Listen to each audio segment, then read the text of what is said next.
Welcome, special weekend short episode. Dr. James Beckett, Sports Card Insights. Going to talk about the 2020 Upper Deck product of Goodwin Champions. Got a hobby box in the mail from Chris Carlin.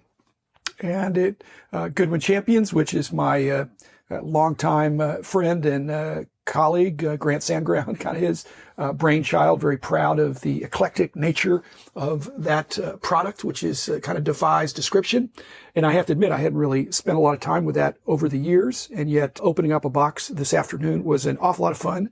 And I want to share with you what that felt like as I remember Grant's attention to detail from back in the day. And I expected exactly what I got, which is hard to describe. But thanks, other than Upper Deck, Panini and Topps, who also have great products as well.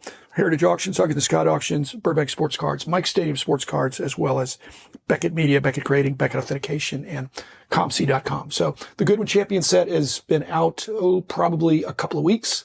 And that's 5 cards per pack. I got a box here, 20 packs per box. Just thinking, what if it was 5 packs of 20 cards? It'd be simpler to open them. But I think people like opening a bunch of packs. There were a ton of women in the set, in the base set, and even in some of the, so I thought that was interesting and timely. I noticed that a number of the packs were kind of skinny in terms of it didn't feel like they had 5 cards in them, and some of them indeed didn't, although some of the cards that had less than 5 in the pack were some of the better packs. I noticed David Adams was selling packs, and I think they're reputable enough. They're going to randomize them. Wouldn't expect them to be checking out the packs, but probably a better product to buy as a box. And that's more than $100, but it's a lot of fun opening. I noticed not my friend, but Stephen Root, the actor, was in there, and I noticed on the back that they mentioned he was in Barry and a few other things. They didn't mention that he was the man in the High Castle, which is now, I think, over with a disappointing ending for those of you who watch some TV, although a lot of people are watching a lot more stuff given the COVID sheltering in place.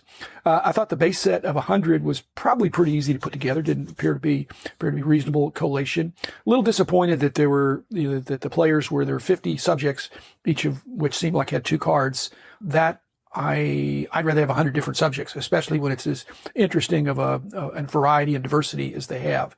I also thought, again, just constructively, the set had been so built up in my conversations with Grant.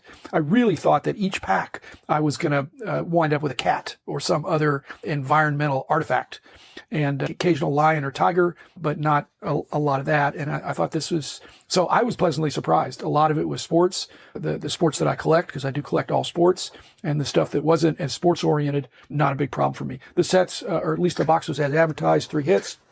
Didn't get any Jordan curtain call. I did get the head of state stamp, and that is, I actually got Abraham Lincoln, and so that is going to go on my wall of fame. I'm going to get that slabbed by BGS, put it up on the wall, and that was really cool. Didn't get any autographs, which I'm fine with, but and I got kind of a nondescript game used or a patch card that wasn't signed. I got the obligatory lumberjack card, which is interesting. I like the Gaudies, the Gaudi treatments that were there. I think that those are nice looking, but didn't seem like a lot of parallel action that I got. But I did get I got a Joe Burrow lenticular. So that's the other good card that I got that I will, I'm not sure what I'll do with that. I may put that, depends on what I've got for Joe Burrow, since he's kind of we'll see if he deserves to be in the Wall of Fame.